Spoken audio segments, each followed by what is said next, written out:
안녕하십니까. 비전경영연구소의 이재입니다.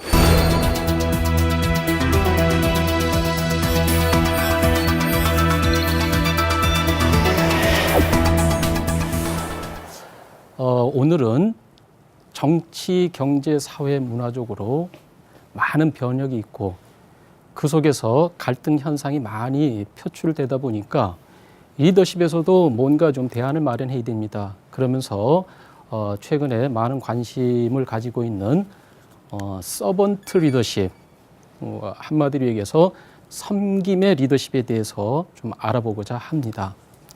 자, 말씀드릴 순서는 서번트 리더십의 등장 배경에 대해서 좀 알아보고 서번트 리더십의 개념 또 구성 요소에 대해서 살펴보도록 하겠습니다.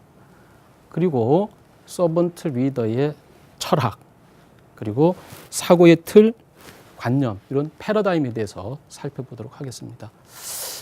서번트 리더십의 그 관심은 한마디로 제가 보기에는 리더십의 위기에서 왔다고 봅니다. 그럼 이 위기가 어디에서 초래됐느냐?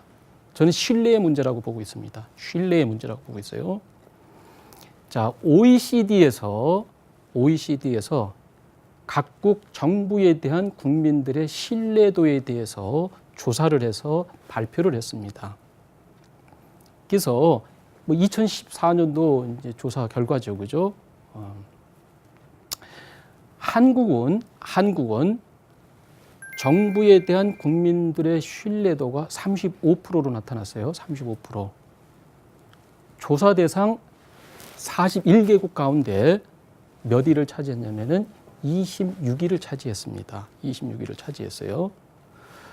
뭐 스위스라든지 그 다음에 일본이 우리보다 높게 나타났습니다. 제가 자료를 보면서 인도하고 인도네시아가 우리보다 국가에 대한 신뢰도가 높구나, 국민들의 정부에 대한 신뢰도가 높구나라는 거는 조금 의외로 이제 봤습니다. 또 반면 이탈리아라든지 프랑스라든지 그리스 이 국가들이 정부에 대한 신뢰도가 저희보다 이제 낮게 나타났어요. 아마 요즘 그 유럽 경제가 대단히 어려운 상황 속에 처해 있어서 이런 현상이 나타나지 않았는가, 뭐 어쨌든 그런 생각을 해봅니다. 어쨌든 우리나라 국민도 정부에 대한 신뢰도가 낮다. 34%밖에 안 되니까, 그죠? 어쨌든 우리 국민의 정부에 대한 신뢰도가 낮은 현상이 나타났어요. 조금 더 현실적인 자료를 좀 보도록 하겠습니다. 그래서 파이낸셜 뉴스지에 발표된 자료입니다. 그래서 우리 한국민의 사회적 신뢰도에 대한 조사를 했습니다. 그래서 뭐 직업군별로 한번 해본 겁니다. 뭐 예측하시겠지만은 제일 낮게 나타난 그룹이 정치인입니다. 정치인들. 국민의 안위보다는 개인과 당파의 이익에 따라서 이합 집산하는 현상이 여전히 발생하고 있습니다. 아주 불만 높아요. 정치인에 대한 불만이 제일 높았습니다. 정부에 대한 인식도 대단히 낮게 나타났어요. 대단히 낮게 났습니다.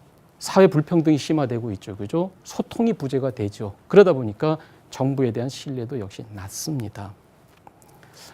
시민단체, 그 다음에 공무원, 공공기관에 대한 역시 신뢰도도 낮게 나타났습니다. 제가 보니까 교수 집단도 대단히 낮게 나타났어요. 대단히 낮게 나타났어요. 논문 표절십이 끊이지 않죠. 책 표지갈이, 있을 수 없는 현상들이 발생하고 있습니다. 학문 본업에 충실하지 않고 정치권을 기웃거려요. 그러니까 역시 신뢰 수준이 엄청 낮습니다. 대표들에 대한 또 사장에 대한 신뢰 수준도 아주 낮게 나타났습니다. 요즘 한번 보세요. CEO 리스크들 많이 나타나고 있습니다. 대한항공을 비롯해서 롯데그룹, 그죠? 뭐 포스코, 뭐 주요 대기업들이 전부 다 CEO들의 뭐 부정부패, 비리, 연루와 관련돼서 많은 그 병리적인 현상들을 갖다가 나타나고 있죠. 그러니까 사회 지도층 인사들에 대한 이 신뢰가 얼마나 낮은지를 갖다가 이 조사 자료가 알려주고 있습니다. 자, 보세요. 도대체 이 신뢰가 무너진 사회, 또 신뢰가 무너진 조직에서 위에 령이 먹히겠냐 그 얘기예요. 그죠?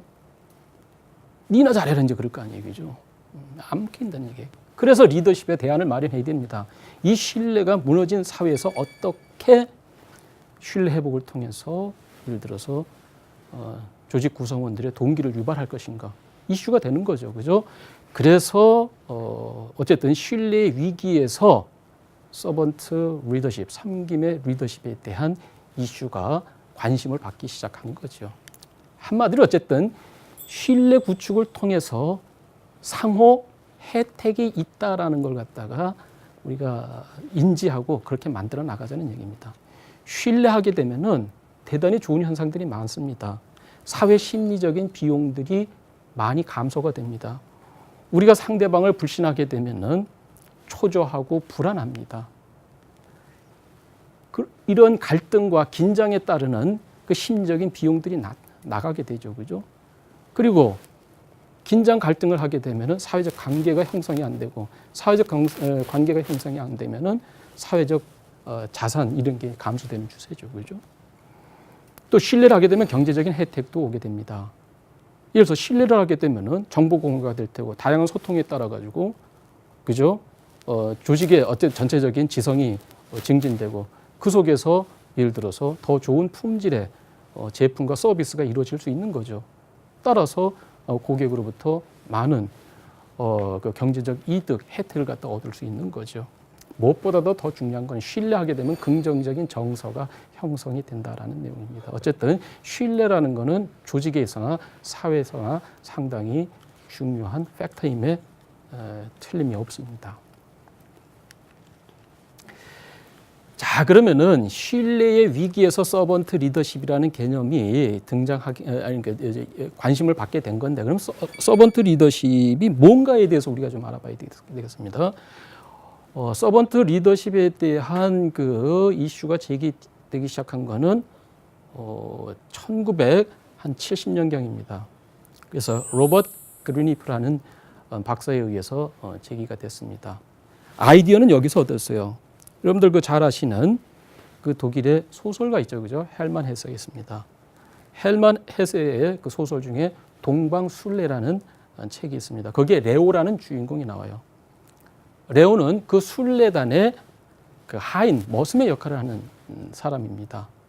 그래서 음식을 마련하고 또 저녁에 되면은 심신의 피로를 갖다가 풀어주기 위해서 음악도 연주를 하고 온갖 허들의 일을 다 하는 역할을 맡았습니다. 레오가 있을 때 이 순례에 아무런 문제가 없었어요. 근데 어느 날 갑자기 레오가 사라졌습니다. 맨날 우리 그룹에서 온갖 허드렛 일을 다 하던 사람이 없어져 버렸더니 이 그룹에 혼란이 생기는 겁니다. 뭐를 해야 될는지도 모르겠고 이 허드렛 일을 갖다 누가 해야 될는지에 대한 것도 모르겠고 그러다 보니까 그 내에서 갈등이 생기고 순례에 많은 문제가 이제 노정이 됩니다. 그러면서 이제 그 순례자들이 이렇게 느끼는 거죠. 레오가 정말 중요한 사람이었구나. 레오가 우리 그룹의 진정한 리더였구나. 라고 이제 인식을 한 겁니다. 그죠? 이제 거기서 그린리프라는 분이 서번트 리더십의 아이디어를 이제 얻은 겁니다. 얻은 거예요. 자, 그러면은 서번트 리더십에 대한 정의를 좀 한번 알아보죠. 정의를 보는 거예요.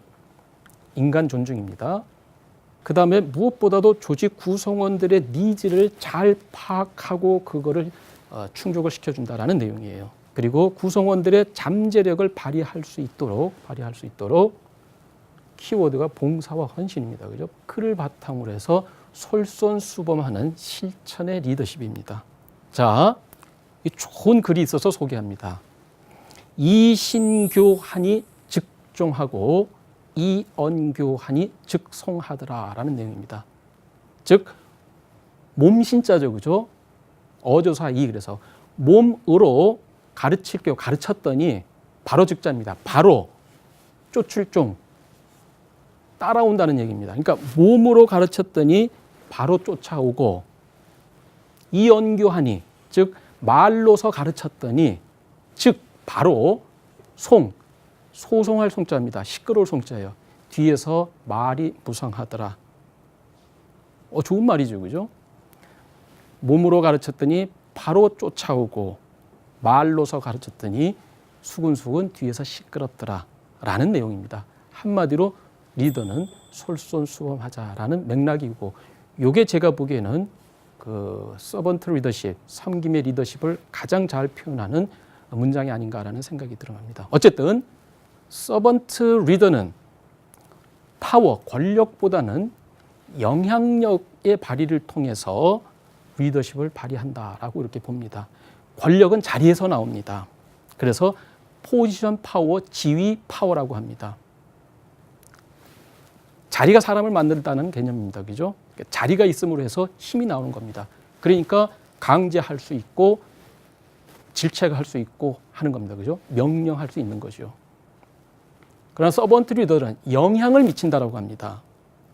내가 자리가 없더라도 누군가의 삶에, 누군가의 일에 영향을 미칠 수는 있습니다. 대개 개인적인 성품이나 자질을 통해서 누군가의 삶에 영향을 미치는 거죠. 그래서 이거는 개인적인 힘이라 해서 퍼스널 파워라고 합니다. 자리가 없어도 누군가의 길이 될 수 있다라는 맥락입니다.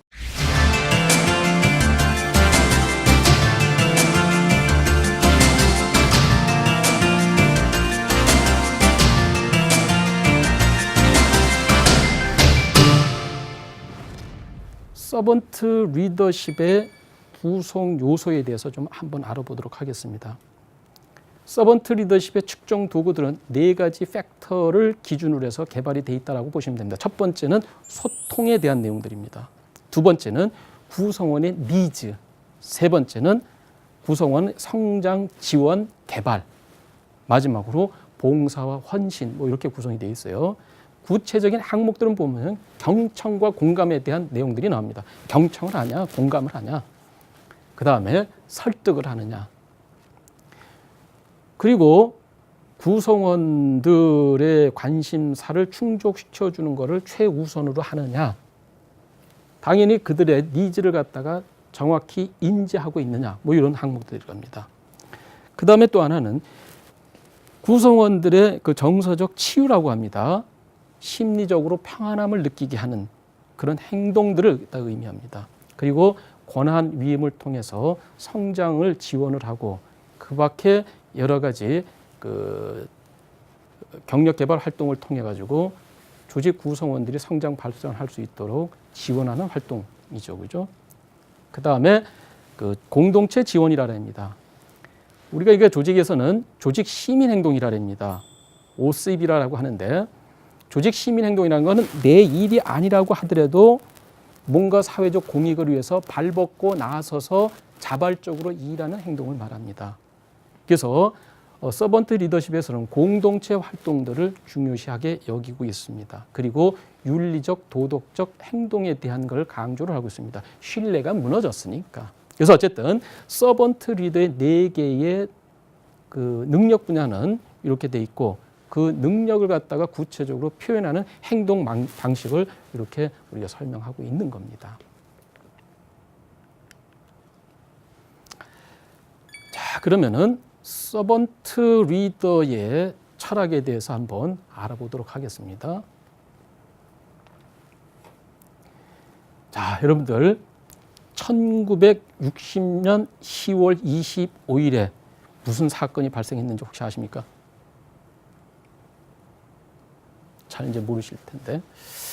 그러면은 그냥 여러분들이 생각하기에 인류 역사상 가장 획기적인 사건 또는 창조물이 무엇일까?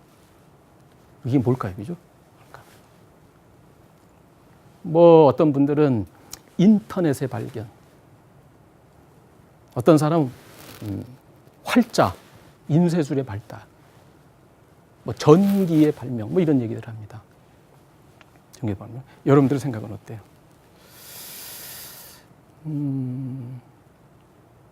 1960년 10월 25일은 무슨 사건이 있었냐면은 제가 태어난 날입니다. 제가 태어난 날이에요. 자, 이게 왜 획기적인 사건이냐? 저한테는 되게 획기적인 사건이에요. 이 세상에 온갖 우주의 삼라 만상이 객관적 실체로 다가오면서 의미를 가지기 시작한 건 제가 이 세상에 존재했기 때문에 이제 된 거죠. 다른 사람이 뭐 어떤지 모르겠지만은 제 개인한테 있어서는 그날은 가장 획기적인 사건입니다. 왜? 모든 사건과 사람이 의미로 다가오기 시작한 날이니까요. 그죠? 날입니다. 그래서 그럽니다. 이건 제가 한 얘기는 아니에요. 모든 사람에게 있어서 세상에서 가장 획기적인 사건은 내가 이 세상에 태어난 것이라고 이제 보는 거예요. 그리고 나는 이 세상의 유일한 존재고 내 육신의 소멸과 함께 모든 것이 또 역시 의미를 갖다 상실하게 되는 거죠. 그죠? 그래서 어쨌든 삶이라는 것, 태어남이라는 건 대단히 획기적인 사건이다라는 내용입니다. 자기 복잡성이라는 얘기가 있습니다. 셀프 컴플렉서티라고 해요. 이건 뭐냐면은 한 사람의 개인은 사회에서 다양한 역할을 하고 있다는 얘기입니다. 제 개인적으로 보더라도 누군가의 아들입니다. 누군가의 형이고 누군가의 오빠입니다. 누군가의 배우자이고 누군가의 부모의 역할을 하고 있습니다. 누군가의 선생의 역할을 하고 있고 누군가의 컨설턴트의 역할을 하고 있습니다. 어느 공동체에 있어서 역할을 하고 있습니다. 저라는 개인은 이 사회에서 다양한 역할을 하면서 그 복잡성 속에 살아가는 한 사람의 개인입니다. 제가 이 역할을 하기 위해서 그동안에 수많은 사회적, 경제적, 심리적 비용이 들어가 있습니다. 어렸을 때는 우리 부모님이 저라는 사람을 만들기 위해서 수많은 경제적 지원을 했을 테고 사회적인 투자를 했을 거예요. 제가 나름의 생활을 유지하기 위해서 하기 시작해서부터는 어쨌든 저라는 사람을 만들기 위해서 역시 또 많은 경제적인, 사회적인, 심리적인 비용을 지불을 했었을 겁니다. 그래서 저와 같은 사람이 이 시간, 이 공간에서 이런 역할을 하기 위해서 많은 자원이 투입된 겁니다. 저는 따라서 쓰러지면 안 됩니다. 왜? 대한민국 사회에서 수많은 자원이 들어가 있는 거지 않습니까? 그래서 저는 스스로를 공적 자산이라고 생각합니다. 개인으로서의 저도 있지만은 저는 대한민국이라는 사회를 구성하는 하나의 자산입니다. 그래서 쓰러지면 안 됩니다. 잘 살아내야 돼요. 제가 생각하기에는 대한민국 구성원 한 사람 한 사람 모두가 대한민국의 공적 자산입니다. 지금 강의를 듣고 계신 여러분들도 여러분들의 현재 이 모습이 있기 위해서 여러분들의 부모님을 비롯해서 많은 사회 구성원들의 사회적 비용, 경제적 비용이 들어간 실체들입니다.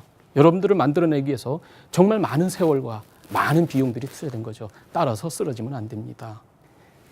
개개인은 모두 다 그만큼 소중하다는 얘기입니다. 즉, 서번트 리더십의 가장 첫 번째 철학은 뭐냐면은 사람에 대한 존중감, 그겁니다. 모든 개인은 사회적 공적 자산으로서 충분히 존중받아야 될 만한 가치가 있다라는 게 서번트 리더십의 철학입니다. 철학이에요. 그 다음에 서번트 리더십 조직의 패러다임을 현재하고 좀 대비시켜서 설명을 좀 드려보도록 하겠습니다. 현재는 계층 조직입니다. 그래서 피라미드형 조직이라고 합니다. 그래서 권력형 구조라고 해요. 자, 조직의 맨 밑에 부분에 누가 있냐면은 일반 직원들이 있습니다. 그 직원들은 마케팅, 영업 이런 활동을 합니다. 그래서 또 R&D, 연구 개발하는 부분에서 역할을 하시는 그 직원들이 있어요. 그 다음에 프로덕션, 뭐 생산을 해내는 부서들도 있겠죠, 그죠? 그 다음에 서비스, 이 지원 파트들 있지 않습니까, 그죠? 구매라든지 인사라든지 교육훈련 쪽이라든지 어쨌든 MRPS, 마케팅, R&D, 프로덕션, 그 다음에 서비스를 담당하는 일반 직원들이 있습니다. 그 위에 그 프론트라인 매니저들이 있는 거죠. 그죠? 시니어 매니저 있고 TMT 그 위에 뭐냐면은 탑 매니지먼트 팀. 그래서 경영진이 존재합니다. 자, 여러분들 생각해 보세요. 고객한테 제일 가까운 사람이 누굴까요? 당연히 직원들이죠. 그죠? 고객 접점에서 고객을 상대하는 사람들은 직원들입니다. 그죠? 그러면 당연히 뭐 고객 만족 경영 뭐 이랬고 고객 감동 그런다라면은 이 눈이 가장 접점에 있는 직원들의 눈이 누구한테 향해져 있어야 되냐면은 고객한테 향해져 있어야 돼요. 그죠? 근데 현실은 그렇지 않습니다. 직원들의 눈은 윗사람한테 맞춰져 있습니다. 모든 관심이 상사한테 있고 상사한테 어떻게 눈에 밖에 벗어나지 않을까를 갖다 고민하고 있는 겁니다. 상사들은 뭐를 요구해요? 예스맨을 요구합니다. 건설적 대립, 말은 좋은데 현실은 잘 안 따라줘요.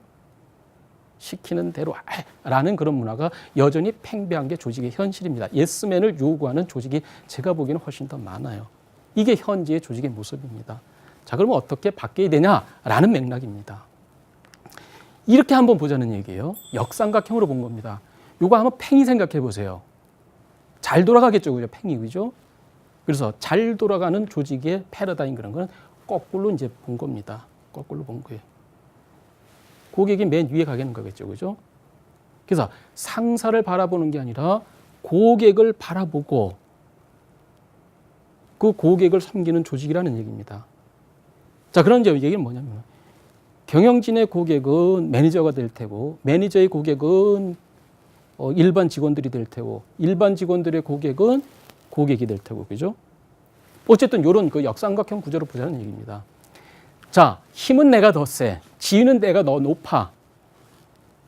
그래서 명령하자라는 그런 패러다임에서 조직이 잘 돌아가기 위해서는 고객을 접점에 두고 있는 프론트라인 매니저를 포함해서 일반 직원들을 좀 섬기고 그들을 명령을 받는 사람으로 생각할 게 아니라 좀 파트너로 인식을 해서 좀 상호 존중 패러다임을 가져가자라는 그런 맥락입니다. 어쨌든 잘 돌아가는 조직은 고객을 정점에 두고 밑에서 위로 서로 존중하고 섬기는 그런 그 문화를 정착하는 게 맞는 것 같다는 생각입니다. 자, 그래서 이번 시간에는 서번트 리더십이 왜 등장했고 서번트 리더십의 개념은 뭐고 거기에 흐르는 철학과 패러다임이 뭔지에 대해서 살펴봤습니다.